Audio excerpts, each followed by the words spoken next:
మీ చిత్తశుద్ధి అపరిష్కృతమైనటువంటి అంశాల మీద, అపరిష్కృతంగా ఉన్నటువంటి అంశాల మీదనే చర్చ సాగించేది ఉంటే దాని అడుగులు వేరే ఉండే, అటువైపు ప్రయత్నాలు వేరే ఉండేవి. అట్లా లేవు. పరోక్షంగా తెలంగాణ రాష్ట్రాన్ని పరిపాలించేటువంటి ఒక కుట్ర ప్రారంభమైంది. తెలంగాణ సమాజం అప్రమత్తంగా ఉండాలని చెప్పి కూడా మేము కోరుతా ఉన్నాం. Thank you.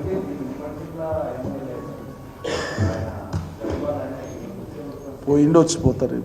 నేను అదే చెప్పింది కదా, పార్టీ మారితే అభివృద్ధి అవుతుందా? పార్టీ మారితే అభివృద్ధి అవుతుందా అంటే